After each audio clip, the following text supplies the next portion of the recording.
So I consider myself a summer loving girl. I like the warm temperatures. I like hanging out on the beach.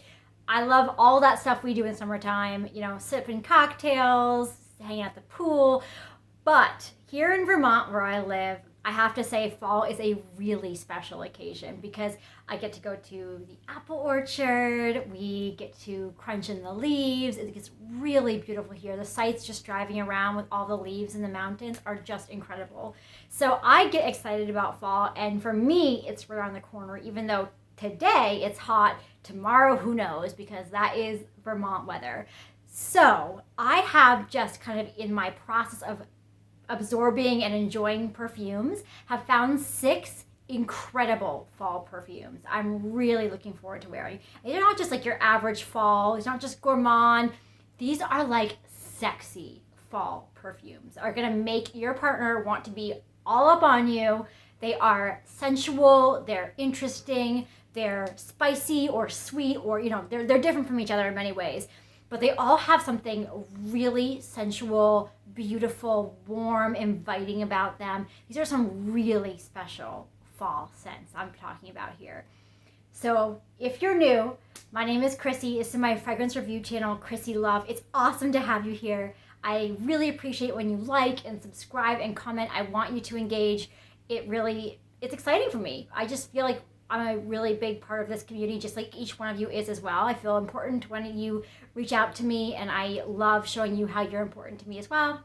Anyway, I love community, and that's a big part of why I'm here. So let's embark on this journey together of my review of 6 luxurious, sensual fall perfumes. I'm starting off with one that in many ways is a classic, but is not talked about too much. And that is Mugler's Alien Musk Mystérieux. Now the top notes are spices and saffron. The middle notes are jasmine, sambac, and cashmere, and the base notes are white musk and vanilla. Oh my God, this is sexy. So when I first put this on my skin, I get musk and like a really skunky patchouli type scent, but in the dry down, it gets so decadent. It is spicy, it's a sweet musk, it smells super intense and rich and dark. It's just this beautiful, alluring blend of like spices with a slight hint of sweetness. Oh, it is beautiful. Like the initial head shop patchouli kind of feeling goes away. It reveals a really sexy, mature, sensual scent. It has beast mode performance. It just really, if you get it on your clothes, you're gonna have to wash them to get them off. It's incredible.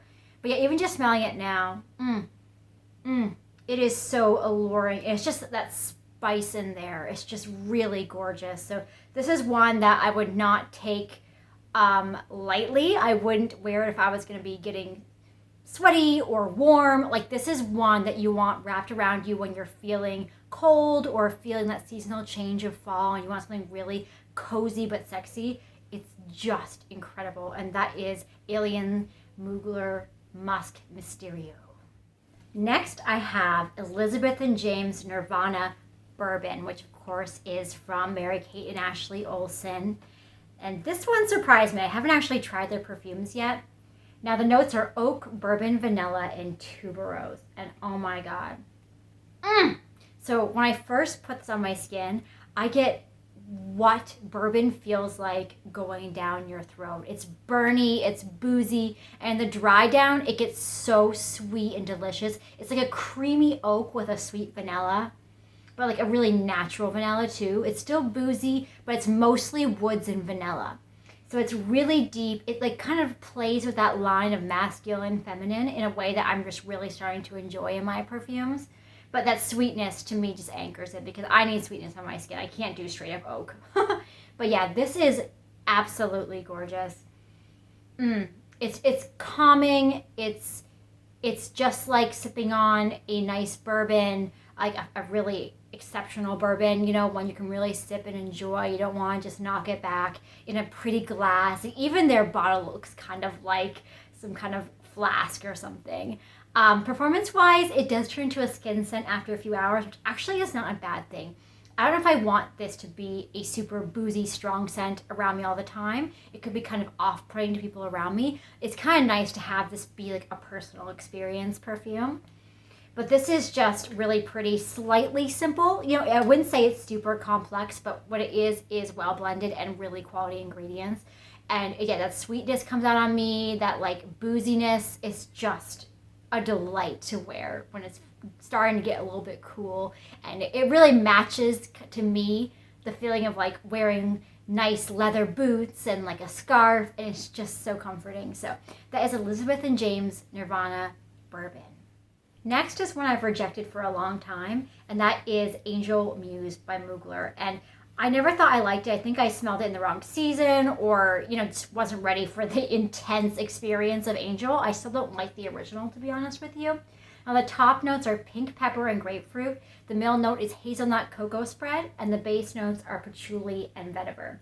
And now that I've given it another chance, when I first spray it on my skin, I really get the cocoa and the patchouli really immediately. But in the dry down, it sweetens up, and I really palpably get that hazelnut spread. I really do get it. That nuttiness, that creaminess. It's sweet, but it's really strong. It's like, still has this dirty patchouli. It's not like an easy patchouli to love, to be honest. The cocoa helps, but it's definitely not for the faint of heart. It is very rich and satisfying, though, just like a dessert is. Like, And performance-wise, it is beast mode. I mean, do not overspray this or you will be gagging all day. It is gross when you overspray it. But just like one spray on the scarf or even 1 or 2 sprays in the air and walking through it is actually enough for me for this one. Because I'm actually not a big chocolate lover in perfumes. But that hazelnut spread combination with the cocoa, it really helps me. Even though I don't like nuts either. There's something about it that's just really sexy. It's definitely cuddle up kind of perfume because it's sweet and alluring, and I think a partner will probably enjoy smelling this on you, or people around you will enjoy smelling this on you. If they get within 2 feet of you, they're going to smell it on you either way. And that patchouli just makes it less of a gourmand and more of just like a sensual cocoa experience. So sensual. It's really growing on me, as you can tell. Now, I don't like the bottle. It doesn't stand up, as what I hear. I don't own it. I own just the sample. But the idea of a bottle not standing up just sounds really annoying to me. But that aside, for fall, I honestly can't wait to get this on me in the fall. I mean, it's going to be amazing. So that is Mugler's Angel Muse. Now I have from L'Artisan Parfumeur Paris, I have Amour Nocturne, which has been around since 2013, so this is in no way a new fragrance, but I'm just discovering it now myself, so that's why I am chatting about it. So the notes are gunpowder, caramel, milk, orchid, and cedar. And when I first get this on my skin, I get creamy, burning leaves, believe it or not. I also get this kind of bitter tree resin, so it's this kind of natural, like in nature experience. And the dry down, the gunpowder really comes out on my skin. I definitely get it, which is really interesting actually, but it has this creaminess underneath it, so it's not as disgusting as you might think, not as like abrasive. I still get that woodiness, that resinous scent. I get very little sweetness. This to me leans very unisex. It also, despite being around since 2013, it smells kind of otherworldly. Like it smells like landing on the moon, or like, you know, like that gunpowder just makes it really unique for me. Something I've never really smelled before. But this is one that isn't overtly sexy in that it's like sweet or gourmand or that kind of thing. It's sexy because you can't quite pin it down. You know, it's like a black leather jacket is sexy, or like studded boots are sexy. Like, it's sexy from afar, but you don't really want to get too close. But not in a bad way. Like, it doesn't smell bad, but it just smells like so unique that you feel like the person wearing it just knows something you don't. They just have something figured out that you don't. And I just love that. Also, it has beast mode performance. So once you get it on you, it's staying on you all day into the next day. So definitely don't overspray this one either. So yeah, this one is so unique. I may not buy a full bottle because it's hard to imagine wearing this in that many situations, But to have the travel size for fall, it's going to be really nice because if I'm feeling edgy but still wanting to feel cozy, this is a really nice one. So this is the Artisan Parfumeur Amour Nocturne. Now I have Commodity Gold, and this one came in my Scentbird. And I like to kind of experiment with the Scentbird perfumes, like get a little wild. I don't really worry about the commitment of them. Now the top notes are camphor, juniper berries, and bergamot. The middle notes are amber, benzoin, and Haitian vetiver. And the base notes are vanilla, tonka bean, sandalwood, and musk. And oh my God, this is so good. So when I first get this on my skin, I get a sweet vanillic amber, which is just delicious.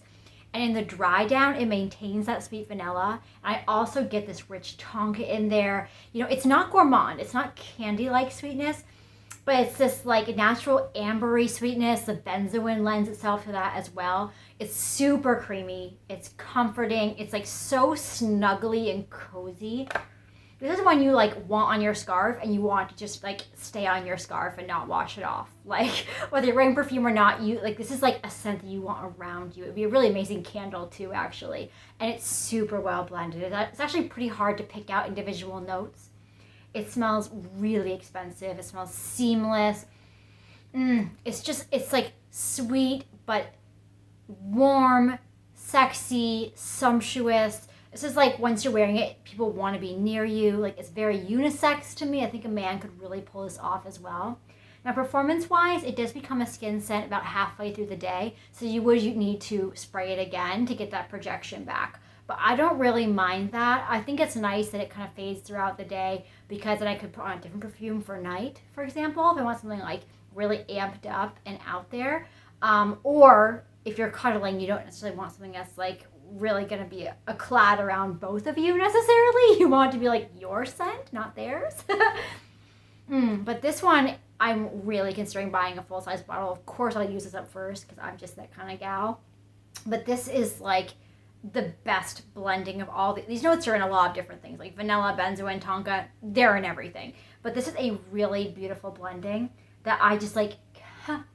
I can't even tell you. I have like an emotional reaction right now just smelling it on the card. It is amazing. Get your hands on this, and this is Commodity Gold.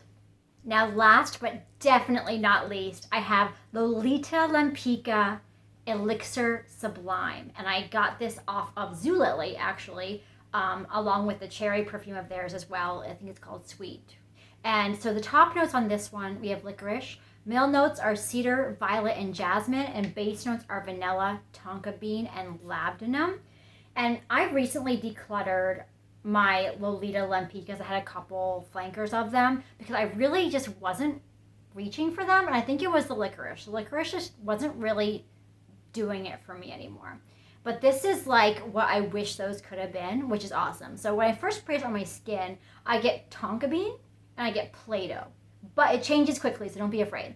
In the dry down, it's this really sultry vanilla and tonka. The tonka really plays a star role, and it's super smooth and creamy, you know, like I like. There's a hint of licorice, like a bit of that base is still there, but it's definitely not the star player. It's not really like the other Lolitas so much. It has a slight spice to it that is just so sexy. It has this little hint of musk, too. And performance-wise, it projects on me for most of the day. It really sticks with me with projection for most of the day. But it stays on my skin absolutely all day, all night. So at a certain point, after like 8 hours or so, it is a skin scent. But I don't think that's such a bad thing, really. Yeah, so this is another one that falls in the category of like cuddly, really not offensive, you know, like not super edgy, but just delicious, but not being gourmand.